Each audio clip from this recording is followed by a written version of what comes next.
Hey, how's it going? David from Comic Book Investments. So it's Monday, so it's time to go through my weekly haul, what I got in, see if there's anything you guys kind of like. I listened to your comments about my previous format, so I think what I'm going to do is kind of do a mixture of maybe both formats and maybe kind of change it up from week to week.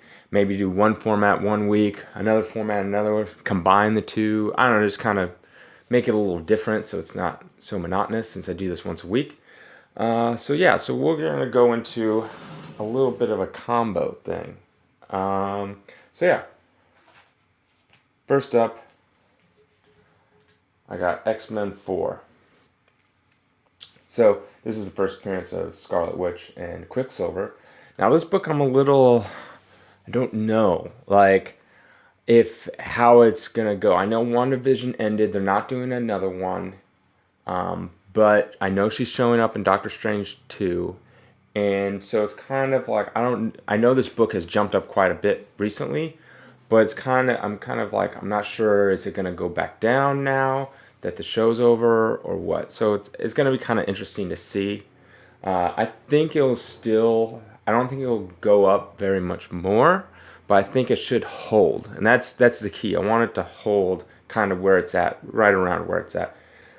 The good thing is, like, this is an older Silver Age, so there's not that many, because a lot of times what happens is with speculation and stuff like that is they'll start skyrocketing, and then everyone's like, oh my gosh, I have a copy, let me get a grade, let me get a grade. Everyone gets a grade, and they all flood eBay or a comic site or something like that with these books, and then it's like supply and demand, and then there's just like tons. And that's why I was always so kind of wary on Ultimate Fallout 4, because there's just so many available. So yeah. Next, we got Invincible #1. Now, this one is the first appearance of Invincible. He was in a cameo before in, I think it was, hey, it's my dog, a cameo before in something causes. I can't remember what it was, but he just had like a picture before this book came out. But this is his true first appearance. I've been watching the TV show, which I like. Animation's like a little, but that's why this book's been going up like a ton. I remember looking at these books and I was like, oh, I thought about getting a bunch to hold back, but I didn't know when the show was going to come out. Now it's like it's already gone up quite a bit. This one, Giant Size Avengers 4. And you're probably wondering, okay, this is a cool book, right? The wedding of Vision and Scarlet Witch. But what makes this book interesting is this, if you can see, is a double cover of a giant size. So that's kind of cool. I thought that was cool. And the interesting about these giant size covers is since they were glued on the inside, there's no staple, the cover just slides right off because there's nothing holding this cover to it. So it just kind of fits in there. It's kind of interesting. Oops. So yeah, I mean that book. Outside of that, there's nothing like too interesting about it, but that. All right, this is Chilling Tales #13. I just like this cover. I think it's cool. I like, there's something to be said about these old horror, sci-fi kind of covers with like a simplistic design that I really like. Like this is not like super detailed artwork. I mean, it's cool and stuff, but nothing like, the crime suspense stories and things like that. But the creepiness, it adds to the creepiness of it. So I liked it. Strange Tales Annual #2.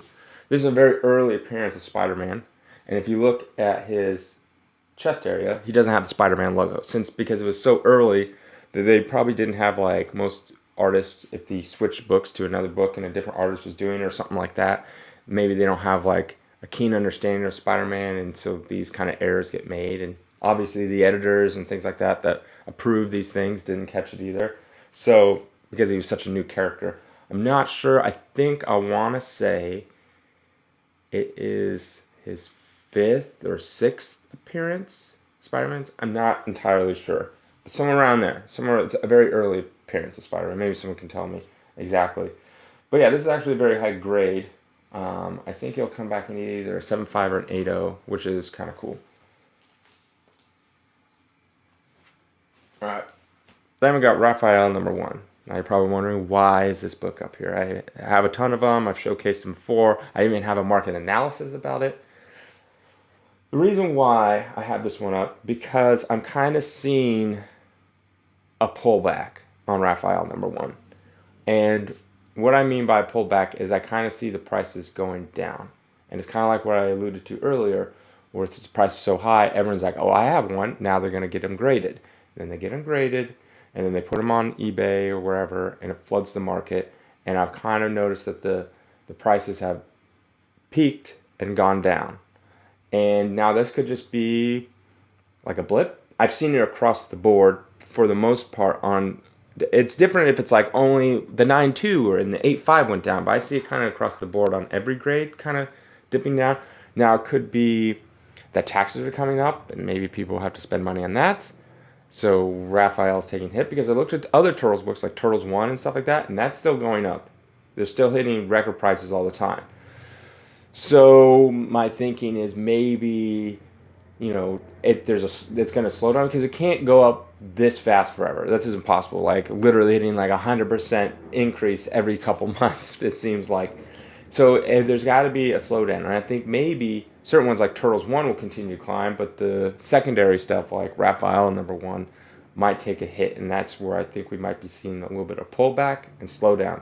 So I actually lowered some of my prices on the Raphael #1s on our website and eBay, because sometimes I would price them higher, thinking like this is the future price, and seeing if I can get some.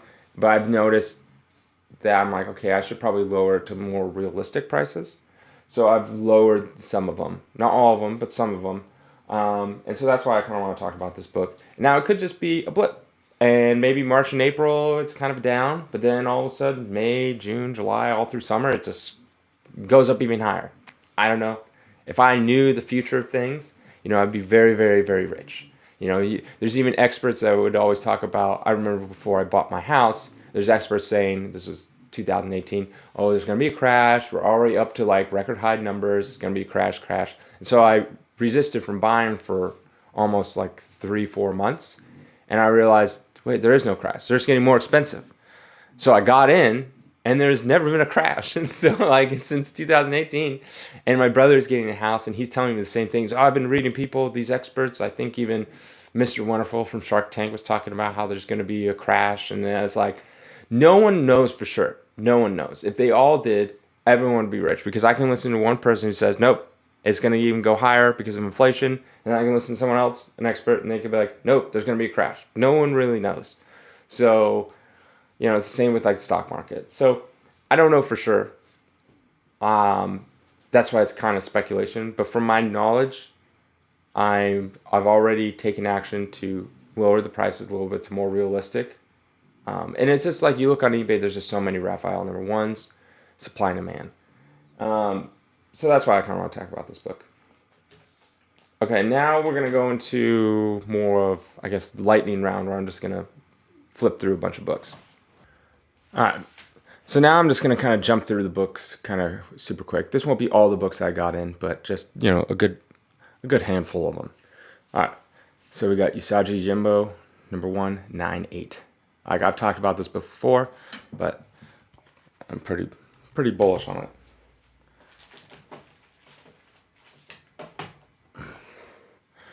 Got a Turtles, #10, 9.8.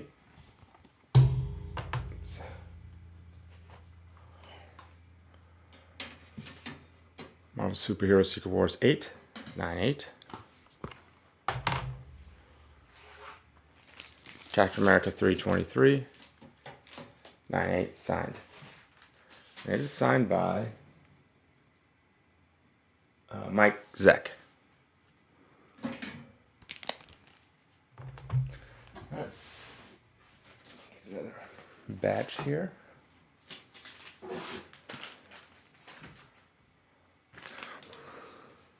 Donald Duck. 4-color, 108.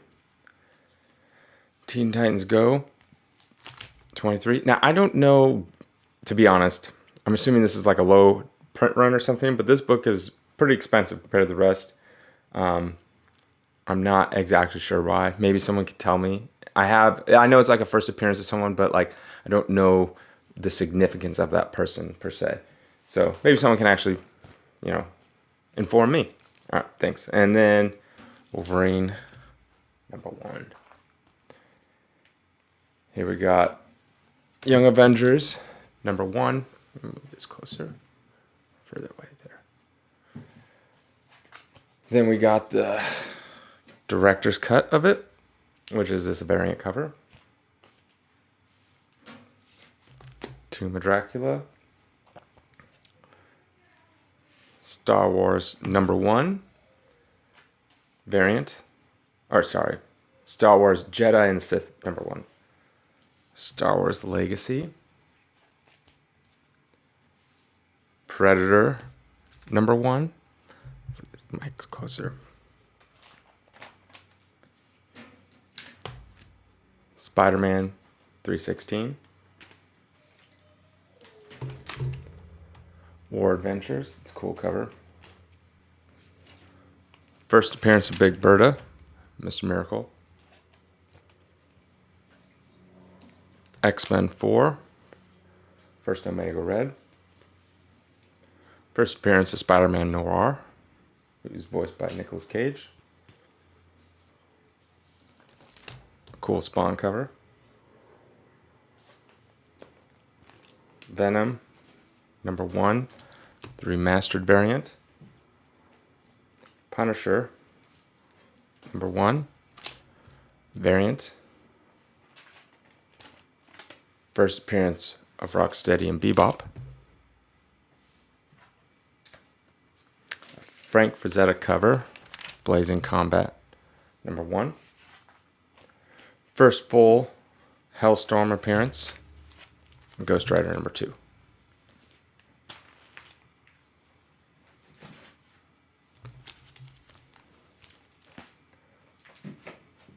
All right, just a few more.